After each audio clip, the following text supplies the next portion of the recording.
ജെയ്മെയിൻ 2026 January 28 shift 1 ഒരു question ആണ് നമ്മൾ ഡിസ്കസ് ചെയ്യാൻ പോകുന്നത്.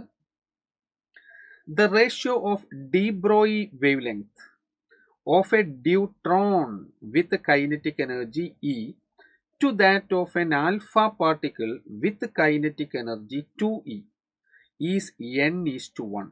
The value of n is ആണ് ക്വസ്റ്റ്യൻ. ഓക്കെ, അപ്പോൾ ratio of de Broglie wavelength ആണ്.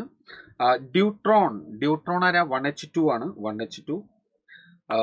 ഓക്കെ, അപ്പോൾ നോക്കൂ, de Broglie wavelength lambda is equal to H divided by P ആണ്. പി ആരാ?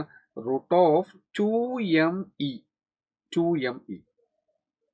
അപ്പൊ ഇവിടെ ലാംഡ ഡ്യൂട്രോൺ, ഒരു മിനിറ്റ്, ഇവിടെ എച്ച് കോൺസ്റ്റന്റ്. അപ്പൊ ഇവിടെ നമുക്ക് ഒരു കാര്യം പറയാം, that is lambda proportional to 1/√me. ബാക്കിയൊക്കെ കോൺസ്റ്റന്റ് ആണ്. യെസ്, ഇനി നോക്കൂ, lambda deuteron divided by ratio തന്നെയല്ലേ ചോദ്യം? റേഷ്യോ ഡ്യൂട്രോൺ, പിന്നെ ആരാണ്? Alpha particle.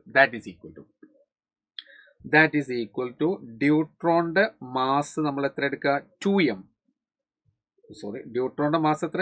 2m into E തന്നെയാണ് ക്വസ്റ്റ്യനിൽ പറഞ്ഞത്. ഇൻറ്റു യെസ്, ആൽഫ പാർട്ടിക്കിളിന്റെ മാസ് എത്ര? 4m ഇൻറ്റു എനർജി ക്വസ്റ്റ്യനിൽ എത്ര തന്നത്? 2e. എനർജി 2e ആണ്. Yes, energy 2e. That is equal to, നമുക്ക് ആരൊക്കെ കട്ട് ചെയ്യാം? em 2 കട്ട് ചെയ്തു. ഇനി ആരാ ബാക്കിയുള്ളത്? √4. Only √4 is there.